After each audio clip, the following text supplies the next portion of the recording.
Shalom Bapak Ibu, selamat malam, apa kabar? Tentu sehat semua ya. Kita jumpa lagi malam ini pada KRT Rabu 25 Agustus 2021. Sebelum kita memulai akan ibadah ini, mari kita ambil kesempatan Bapak Ibu Saudara di rumah untuk mengambil saat teduh kita sejenak.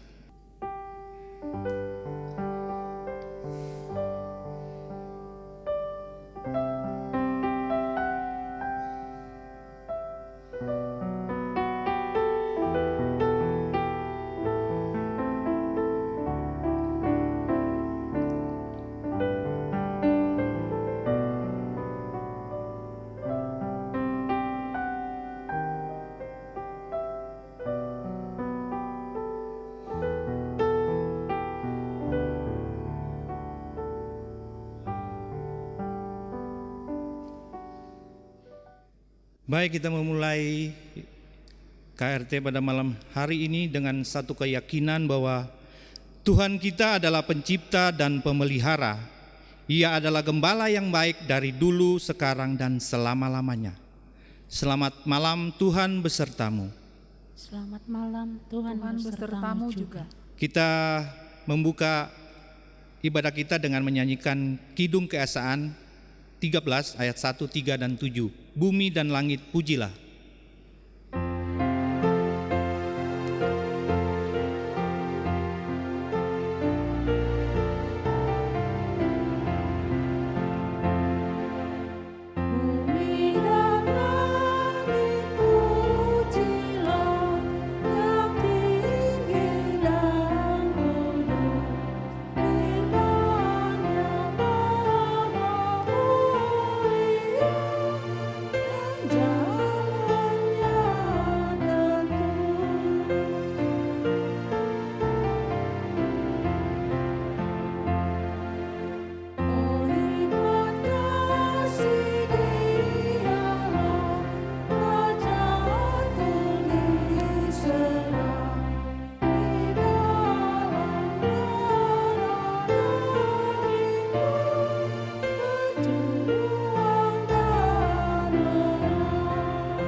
Baik Bapak Ibu Saudara, kita akan masuk ke dalam pembacaan firman Tuhan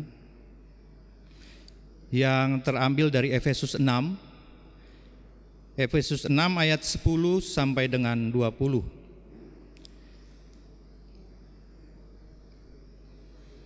Bila Bapak Ibu Saudara sudah menemukannya di rumah, kita tunduk kepala sejenak, kita mohon pimpinan Tuhan. Mari kita berdoa. Allah Bapa Surgawi, Tuhan yang baik, terima kasih atas penyertaan-Mu Tuhan dalam setiap musim kehidupan kami. Kami boleh ada hingga dengan saat ini Tuhan, hanya karena campur tangan kasih-Mu saja ya Bapa. Dan di kesempatan malam ini Tuhan, kami ingin mendengar akan berita firman-Mu. Kiranya Engkau memberkati kami, agar kami mampu menerjemahkan apa yang Engkau inginkan. Dan Engkau juga berkati hamba-Mu yang lemah ini, agar mampu memaparkan setiap kalimat yang Engkau sampaikan bagi kami. Di dalam nama Tuhan Yesus kami berdoa, amin. Efesus 6 ayat 10 sampai dengan 20. Saya akan membacakan bagi Bapak Ibu Saudara sekalian. Perlengkapan rohani. Akhirnya hendaklah kamu kuat di dalam Tuhan, di dalam kekuatan kuasa-Nya. Kenakanlah seluruh perlengkapan senjata Allah, supaya kamu dapat bertahan melawan tipu muslihat iblis. Karena perjuangan kita bukanlah melawan darah dan daging, tetapi melawan pemerintah-pemerintah, melawan penguasa-penguasa, melawan penghulu-penghulu dunia yang gelap ini, melawan roh-roh jahat di udara. Sebab itu ambillah seluruh perlengkapan senjata Allah, supaya kamu dapat mengadakan perlawanan pada hari yang jahat itu, dan tetap berdiri sesudah kamu menyelesaikan segala sesuatu. Jadi berdirilah tegap, berikat pinggangkan kebenaran, dan berbaju sirahkan keadilan. Kakimu berkasutkan kerelaan untuk memberitakan Injil damai sejahtera. Dalam segala keadaan pergunakanlah perisai iman, sebab dengan perisai itu kamu akan dapat memadamkan semua panah api dari si jahat. Dan terimalah ketopong keselamatan dan pedang roh, yaitu firman Allah, dalam segala doa dan permohonan. Berdoalah setiap waktu di dalam roh dan berjaga-jagalah di dalam doamu itu dengan permohonan yang tak putus-putusnya untuk segala orang kudus. Juga untuk aku, supaya kepadaku, jika aku membuka mulutku, dikaruniakan perkataan yang benar, agar dengan keberanian aku memberitakan rahasia Injil yang kulayani sebagai utusan yang dipenjarakan. Berdoalah supaya dengan keberanian aku menyatakannya sebagai seharusnya aku berbicara. Sedemikian jauh pembacaan firman Tuhan. Yang berbahagia adalah setiap kita yang mendengar, memelihara dan melakukannya dalam kehidupan hari lepas hari. Haleluya.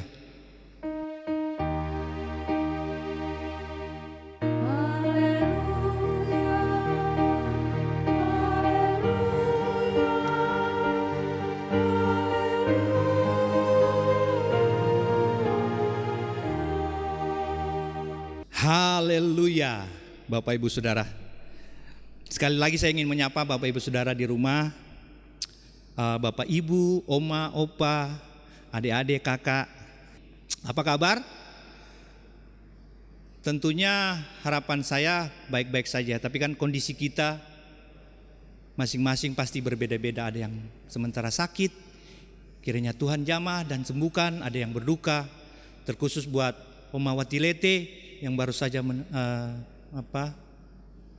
Tuhan panggil kembali, suami tercinta. Kiranya Tuhan menguatkan dan menghibur Oma selalu. Begitu juga jemaat mungkin yang berulang tahun pada hari ini, selamat ulang tahun. Tuhan Yesus memberkati.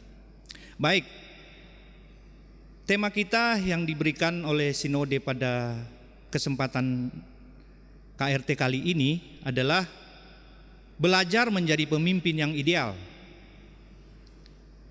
Bapak Ibu Saudara, anugerah kehidupan yang sedang kita nikmati dari Allah saat ini membawa kita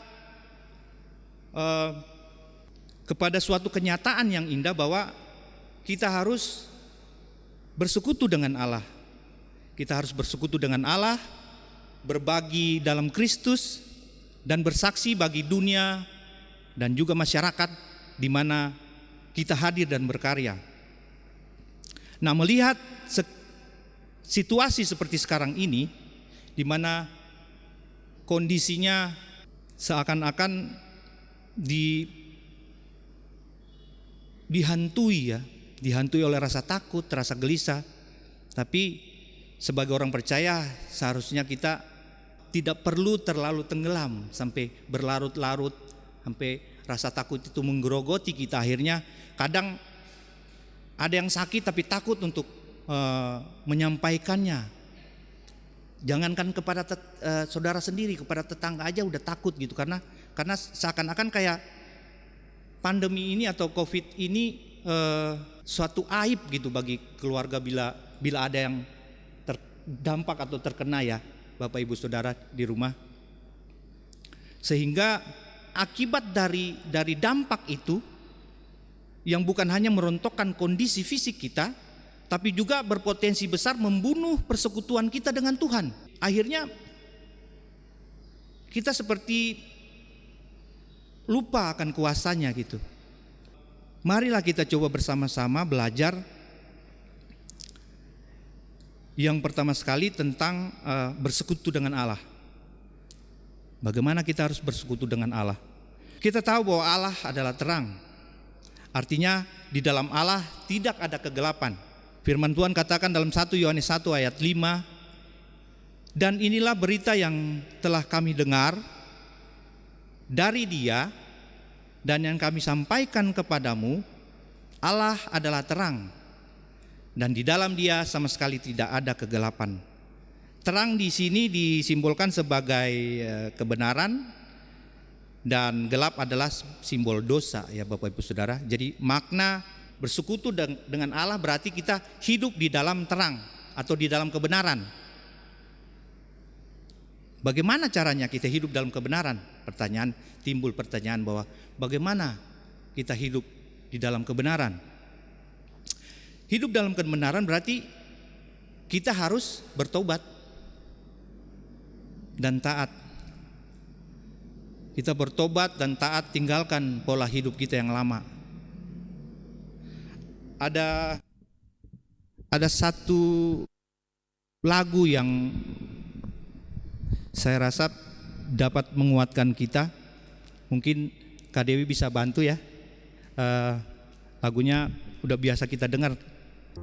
Ku telah mati dan tinggalkan cara hidupku yang lama. Semuanya sia-sia dan tak berarti lagi. Hidup ini ku letakkan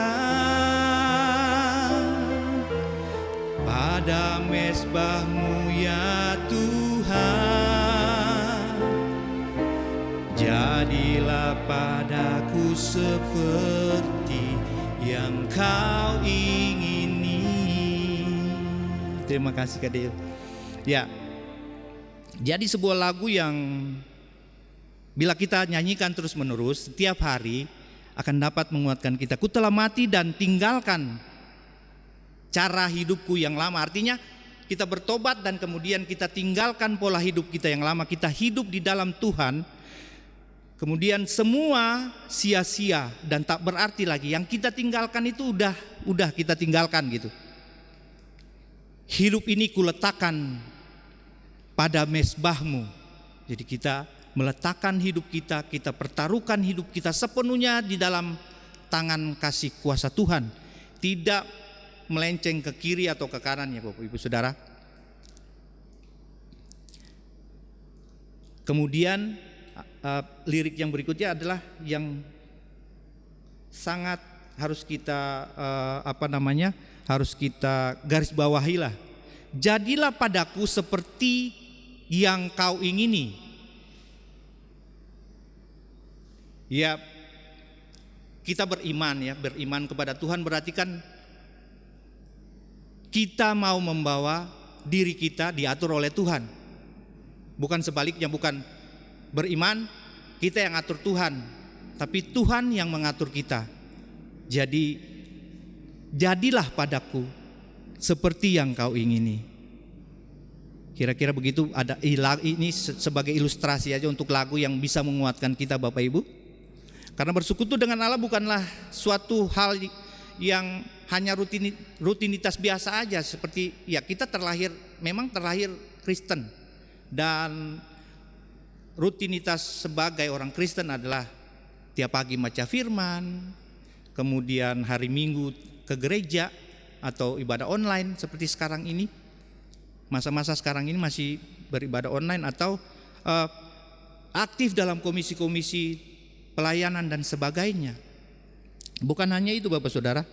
Dengan menaati Allah berarti orang yang sudah bertobat menerima keselamatan seharusnya tidak lagi hidup dalam dunia yang lama seperti tadi dalam lagu ya yang saya ilustrasikan tadi.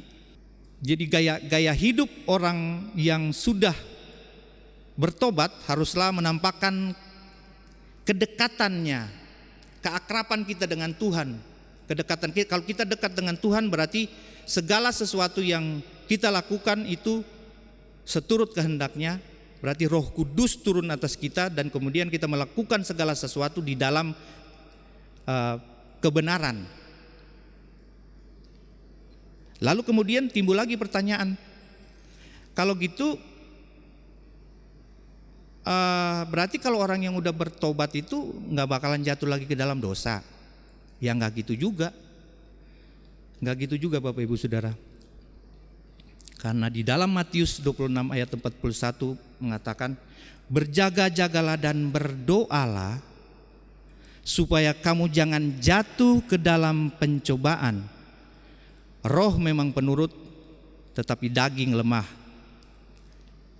Saya coba ulaskan dalam terjemahan yang lebih sederhana, disederhanakan seperti begini. Sadarlah terus sambil berdoa, supaya kamu masing-masing tidak berdosa ketika dicobai iblis. Iblis itu licik. Setiap saat, setiap detik, dimanapun kita berada, dia selalu memanfaatkan kesempatan lengah kita untuk menjatuhkan kita ke dalam dosa. Jadi daging lemah, tapi bukan jadi satu alasan untuk kita terus-menerus jatuh ke dalam dosa. Tadi Matius 26 saya teruskan. Memang roh mau berbuat yang baik, tapi tubuhmu nggak sanggup. Jadi diminta untuk selalu terus berdoa. Kita terus berdoa minta Tuhan mampukan untuk terhindar dari cobaan iblis. Jangan kita menggunakan alasan bahwa ya saya kan manusia biasa Pak, gampang sekali jatuh dalam dosa. Terus kita terus-terusan aja gitu jatuh dalam dosa. Ya nggak bisa juga. Jangan begitu juga. Karena orang yang sudah bertobat, yang hidup di dalam kuasa Roh, mengalami akan ya, kita berproses, kita akan mengalami proses pengudusan secara terus-menerus. Jadi kita harus melakukan itu secara terus-menerus.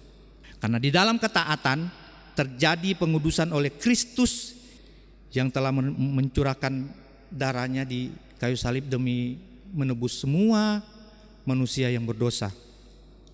Kemudian timbul lagi pertanyaan, ini kita udah hidup hidup baru, kemudian kita jatuh lagi dalam dosa. Timbul lagi pertanyaan, terus gimana dong kalau udah bertobat, terus jatuh lagi, bikin dosa lagi? Ya tetap dilakukan seperti tadi saya katakan bahwa proses pengudusan akan berlangsung secara terus-menerus. Hubungan kita antara kita dengan Tuhan layaknya bapak kepada anaknya gitu, atau anak kepada bapaknya gitu. Jadi harus ada hubungan yang akrab. Allah kuasanya tak terbatas. Dia bahkan mengetahui sebelum kita meminta, tapi dia menunggu dengan sabar kita untuk menyampaikan kata maaf kita kepadanya secara pribadi, bukan orang lain yang berdoa. Karena keselamatan bukan dari komunitas tertentu atau gereja tertentu. Keselamatan datang dari pengakuan kita, dari penyerahan diri kita kepada Tuhan. Dalam 1 Yohanes 1 ayat 9, jika kita mengaku dosa kita, maka Ia adalah setia dan adil. Ya, saya ulangi, jika kita mengaku dosa kita, maka Ia adalah setia dan adil, sehingga Ia akan mengampuni segala dosa kita dan menyucikan kita dari segala yang jahat. Jangan mentang-mentang udah bertobat terus nggak dengar lagi suara Tuhan, suara Roh Kudus yang berbicara kepada kita. Karena jika kita menyangkal fakta kegagalan kita ketika kita jatuh dalam dosa lagi, berarti kita menipu diri kita sendiri. Dan ini berarti kita menyia-nyiakan pengorbanan Kristus yang sudah berkorban di kayu salib. Dia mati untuk kita, tapi kita menyia-nyiakannya dengan menyangkal kesalahan kita, dengan tidak berani mengaku kesalahan kita di hadapan Tuhan. persekutuan dengan Allah seharusnya juga terlihat dalam pola hidup keseharian kita, dalam kata dan karya kita. Bapak Ibu Saudara, dalam Tuhan Yesus Kristus, kita patut mensyukuri penyertaan Tuhan dalam kehidupan kita. Dan Dia telah memperlengkapi kita dengan perlengkapan rohani dan tetap belajar menjadi pemimpin bagi diri kita, memimpin diri kita sendiri, dan juga nantinya kita memimpin orang lain. Karena Allah memperlengkapi kita dengan perlengkapan rohani. Jadi kita harus masuk ke proses yang tadi dulu itu. Ya. Bagaimana kita mau siap secara praktis bisa menggunakan perlengkapan rohani yang diberikan Tuhan kepada kita kalau kita tidak berproses dari yang dulunya hidup lama kita tinggalin, sehingga kita bisa boleh dapat pengudusan secara terus menerus, sehingga kita mampu untuk menggunakan perangkat rohani yang Tuhan sediakan bagi kita. Rasul Paulus mencoba untuk mengingatkan pembaca agar untuk menahan serangan terhadap iman kita dan berbagai tipu muslihat, maka kita harus bergantung pada kekuatan Allah. Paulus memberi nasihat ini untuk kita sebagai gereja, sebagai tubuh Kristus, dan untuk melawan kejahatan dengan kekuatan Roh Kudus. Kita terlibat dalam peperangan rohani. Semua orang percaya ternyata menjadi sasaran serangan iblis, karena kita tidak lagi berada di pihak iblis. Ya, tadi kita udah bertobat, kemudian kita nggak ada lagi di pihak iblis. Tapi seperti yang saya bilang, bahwa iblis itu licik dan dia pandai sekali memanfaatkan waktu di mana kita lengah. Dia siap sedia untuk menyerang kita. Untuk itu kita harus siap dan sigap dengan perlengkapan senjata Allah. Mari kita lihat kembali di ayat 14 sampai dengan 17 ya, coba kita paparkan. Di ayat 14, jadi berdirilah tegap, berikat pinggangkan kebenaran, dan berbaju sirahkan keadilan. Iblis melawan kita dengan dusta, ya kan? Iblis melawan kita dengan dusta, dan kadang-kadang dusta itu terdengarnya seperti benar gitu. Yang sering diserang itu adalah di pusat dari emosi, harga diri kita, dan kepercayaan kita kepada Allah. Tapi perlu kita yakini sekali bahwa hanya orang percayalah yang memiliki kebenaran Allah yang bisa mengalahkan dusta iblis. Keadilan Allah adalah baju sirah yang melindungi hati kita dan menjamin perkenanannya bagi kita. Dia berkenan terhadap kita karena Dia mengasihi kita dan mengutus anaknya untuk mati bagi kita. Di ayat yang ke-15, kakimu berkasutkan kerelaan untuk memberitakan Injil damai sejahtera. Iblis ingin kita berpikir bahwa memberitakan Injil kepada orang lain adalah tugas yang tidak berarti, tugas yang sia-sia, yang nggak ada guna. Ngapain sih beritakan Injil, nggak ada guna, udah nggak usah. Tugas itu terlalu besar, tantangannya, udah deh, jangan. Namun kasut yang Allah berikan kepada kita adalah motivasi. Kasut tadi di atas tadi kan memberikan kerelaan. Kasut kita adalah kerelaan, ya, kerelaan sebagai motivasi agar kita terus memberitakan damai sejahtera yang sejati, yang tersedia di dalam Allah, kabar yang perlu didengar oleh setiap orang. Jadi jangan sampai kita tergoda bahwa pemberitaan Injil itu nggak ada gunanya kalau iblis yang ngomong, ya, nggak ada gunanya. Ngapain buang-buang waktu, mendingan kesini aja sama kita, senang-senang. Namun Allah memberikan kita motivasi agar kita terus memberitakan damai sejahtera yang tersedia di dalam Allah, kabar yang perlu kita sebarkan bagi banyak orang. Kemudian di ayat yang ke-16, dalam segala keadaan pergunakanlah perisai iman, sebab dengan perisai itu kamu akan dapat memadamkan semua panah api dari si jahat. Apa yang kita lihat ini adalah serangan dari iblis dalam bentuk penghinaan ya, dalam bentuk penghinaan, kemunduran dan pencobaan. Namun perisai iman kita lah yang melindungi kita dari panah berapi iblis itu. Iman kita yang harus kuat sehingga sedahsyat apapun panah api itu gak bakalan ada efeknya bagi kita. Dengan sudut pandang Allah kita bisa melihat melampaui keadaan kita. Itu akan melampaui keadaan yang sesungguhnya kita rasakan, bahwa wah ini sanggup gak ya saya di tengah kehidupan yang seperti ini, apakah sanggup saya mengabarkan kabar baik itu? Tapi percaya Bapak Ibu Saudara bahwa jika kita sungguh-sungguh dan kita minta tuntunan Roh Kudus, Dia akan memimpin kita dan kita sanggup untuk terus melakukannya menggunakan senjata rohani kita. Allah sanggup memampukan kita bisa melihat melampaui dengan keadaan kita, keberadaan kita,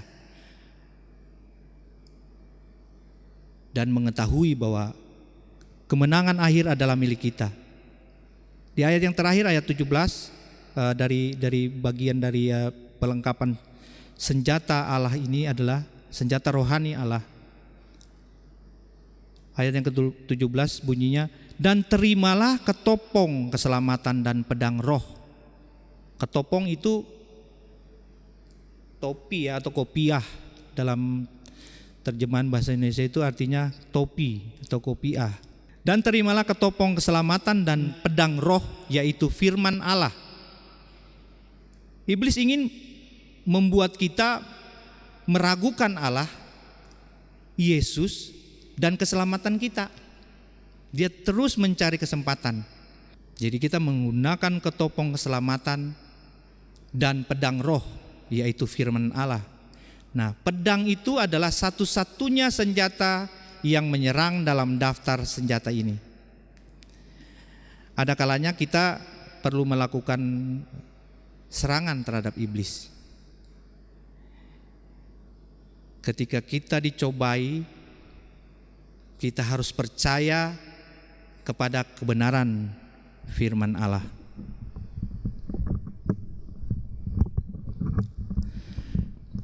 Dalam rangka tetap berpegang teguh pada tugas dan panggilan kita, terutama dalam belajar menjadi pemimpin yang ideal, Rasul Paulus menyatakan ada 3 cara yang perlu kita lakukan dalam proses menjadikan Tuhan sebagai pemimpin dan dalam kehidupan kita, dan juga sebagai cara menjadi seorang pemimpin yang ideal.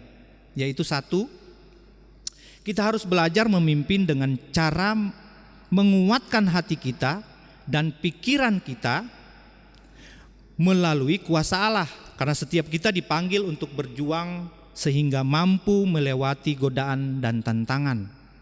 Ya, kita terus belajar. Yaitu tadi yang pertama sekali kita menguatkan diri dengan mulai penyerahan diri secara pribadi, kita bertobat dan kita hidup sepenuhnya di dalam kuasa Roh Kudus. Kita minta Tuhan mampukan kita untuk melakukan itu. Tanpa itu sia-sia, percuma. Kita melakukan dengan kekuatan daging kita, tidak akan pernah. Malah iblis yang menang, bersorak-soraklah iblis. Iblis yang akan menang. Ingat tadi, dia setiap waktu, setiap detik dia licik dan memanfaatkan setiap kesempatan untuk menggoda kita. Maka itu gunakanlah perangkat rohani Tuhan, untuk perangkat rohani Allah. Yang poin kedua adalah kita terus belajar memimpin dan mengenakan perlengkapan senjata Allah. Ya, itu udah kaitan dengan yang pertama tadi. Ketika kita sudah mulai mampu, kita membawa diri, kita menyerahkan diri secara penuh, kemudian kita dimampukan secara berangsur ya. Tentu kita nggak mungkin langsung seperti membalikan telapak tangan, pasti kita ada fase-fase, ada masa-masa di mana kita harus jungkir balik, harus berjuang terus untuk mendapatkan pengudusan itu. Sehingga dalam mengenakan perlengkapan senjata Allah kita sudah siap. Apapun yang terjadi, iblis enyah kau. Ya, di poin yang kedua tadi saya teruskan, kita terus belajar memimpin dan mengenakan perlengkapan Allah, yaitu nilai kebenaran, keadilan, kerelaan, damai sejahtera, dan iman dalam kehidupan kita. Itulah keenam senjata yang harus kita pasangkan setiap saat dalam diri kita.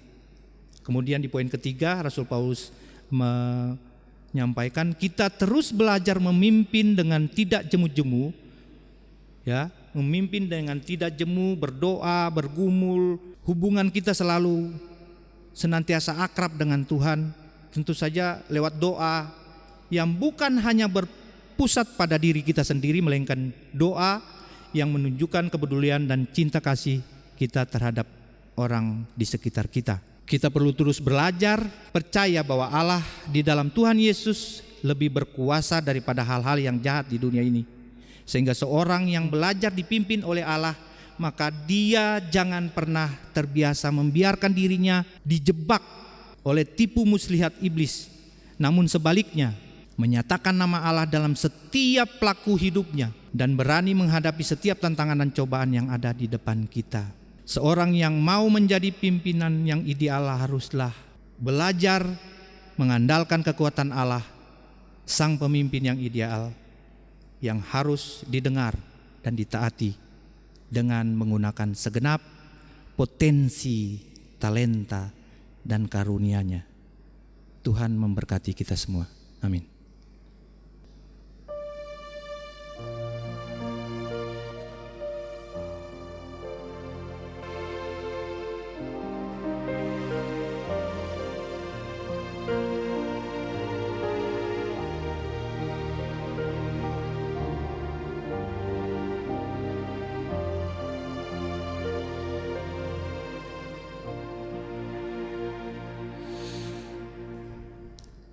Nyanyian responsoris dari Kidung Kesan 547 ayat 1 dan 2, janganlah kau takut.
Bapak Ibu Saudara, sebagai wujud syukur kita kepada Tuhan, marilah kita bersama-sama mengungkapkannya melalui persembahan dengan dilandasi firman Tuhan dari Kisah Para Rasul 20 ayat 35. Demikian firman Tuhan.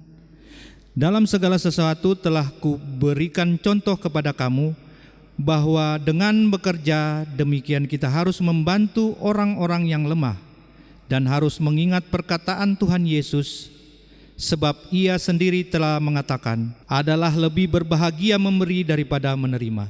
Persembahan diiringi nyanyian Kidung Keesahan 382 ayat 1 dan 2. Inilah ungkapan syukurku.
Bapak Ibu Saudara, mari kita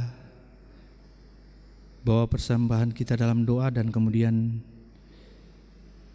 doa syafaat dan diakhiri dengan doa Bapa Kami secara bersama-sama. Mari kita tunduk kepala dan menghampiri hadirat Tuhan. Kita berdoa.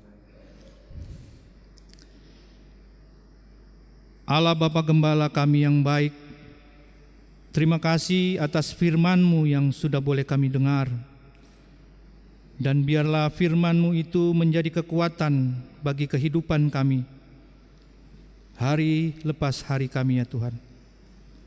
Agar kami mampu menjadi pemimpin ideal, baik bagi diri kami maupun bagi orang lain, di mana kami berada dan berkarya Tuhan. Ajarkan kami selalu juga untuk senantiasa bersyukur dan memberikan persembahan kami menurut kerelaan kami dan bukan karena paksaan ya Tuhan. Kami mohon Tuhan berkati persembahan kami yang boleh kami himpun saat ini untuk pekerjaan serta pelayanan bagi Tuhan di tengah-tengah dunia ini demi hormat dan kemuliaan nama-Mu saja. Di kesempatan ini juga kami mau berdoa menyerahkan anggota jemaat kami dari sektor 1 sampai dengan sektor 8 ya Tuhan. Bagi yang sedang berulang tahun, Tuhan berkati mereka di usia yang baru. Bagi yang sedang sakit, Engkau sembuhkan Tuhan. Jamah dan sembuhkan mereka lewat pertolongan medis yang diberikan, agar dari setiap tindakan medis yang diambil boleh dapat kesembuhan yang daripada-Mu saja ya Tuhan. Dan yang sedang dalam suasana duka cita, terkhusus kepada Oma Watilete yang beberapa saat yang lewat telah Engkau panggil pulang suami tercinta, Opa Frederick Peter Watilete. Penghiburan dan kekuatan yang daripadamu sajalah kami harapkan senantiasa, agar Oma Watilete dan segenap keluarga boleh dikuatkan dan dihibur, agar tidak terus tenggelam dalam kedukaan. Berkati juga komisi-komisi dalam tugas dan pelayanan di GKP Yeruel Cibubur ya Tuhan. Engkau berkati setiap tugas dan pelayanan mereka ya Bapa. Apapun yang sedang direncanakan maupun yang sedang berjalan, gereja di tengah-tengah dunia ini juga kami menyerahkan sepenuhnya ke dalam tangan kasih kuasa-Mu. Engkau berkati dari sinode terkhusus GKP Yeruel Cibubur Tuhan. Engkau berkati pekerjaan dan pelayanan Bapak Pendeta Agustria beserta segenap majelis yang bersama-sama melayani. Tuhan tolong dan mampukan kami dalam setiap pelayanan kami ya Bapa. Kami juga mau menyerahkan bangsa dan negara ini Tuhan ke dalam tangan kasih kuasa-Mu, terkhusus Bapak Presiden serta seluruh jajaran dari kota sampai ke pelosok negeri ini. Tuhan berkati dan mampukan mereka dalam menjalankan tugas dan tanggung jawab mereka, terkhusus dalam mengatasi persoalan pandemi COVID-19 ini Tuhan, yang masih saja berlangsung, agar semua boleh cepat berakhir lewat perkenanan Tuhan sajalah. Allah Bapa Surgawi, inilah doa dan permohonan kami saat ini. Sedangkan telinga kasih-Mu dengar dan sahuti doa kami seturut kehendak-Mu saja ya Tuhan. Dan doa ini hanya kami berani naikkan dalam satu nama, yaitu Yesus Kristus, Juru Selamat penebus dosa manusia, yang sudah mengajar kami berdoa. Bapa kami yang di surga, dikuduskanlah nama-Mu, datanglah kerajaan-Mu, jadilah kehendak-Mu di bumi seperti di surga. Berikanlah kami pada hari ini makanan kami yang secukupnya, dan ampunilah kami akan segala kesalahan kami, seperti kami pun mengampuni orang yang bersalah kepada kami. Dan janganlah membawa kami ke dalam pencobaan, tetapi lepaskanlah kami daripada yang jahat, karena Engkaulah yang punya kerajaan, kuasa dan kemuliaan kekal sampai selama-lamanya. Amin. Nyanyian penutup dari Kidung Keesan 735 ayat 1 dan 3. Mari kita mewartakan.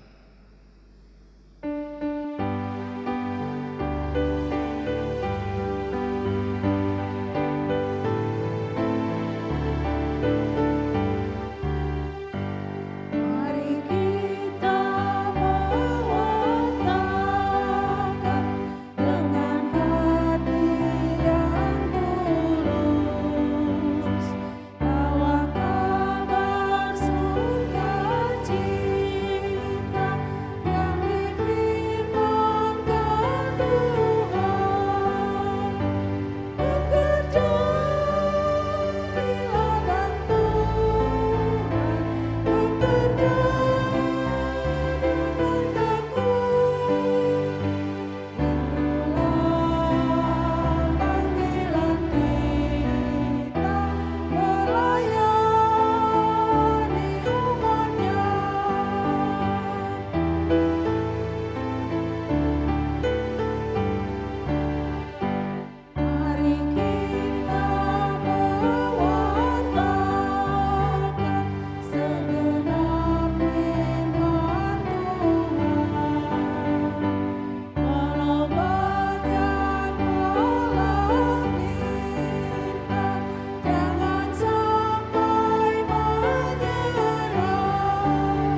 Bapak Ibu Saudara, mari kita sambut berkat yang dari Tuhan.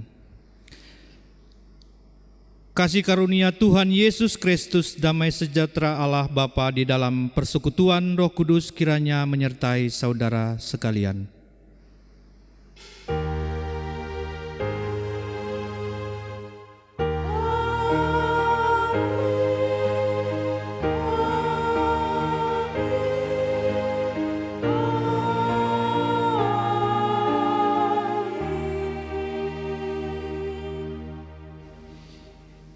Ibadah selesai, selamat malam Bapak Ibu Saudara, sukacita selalu di dalam Tuhan, tetap jaga prokes, Tuhan memberkati.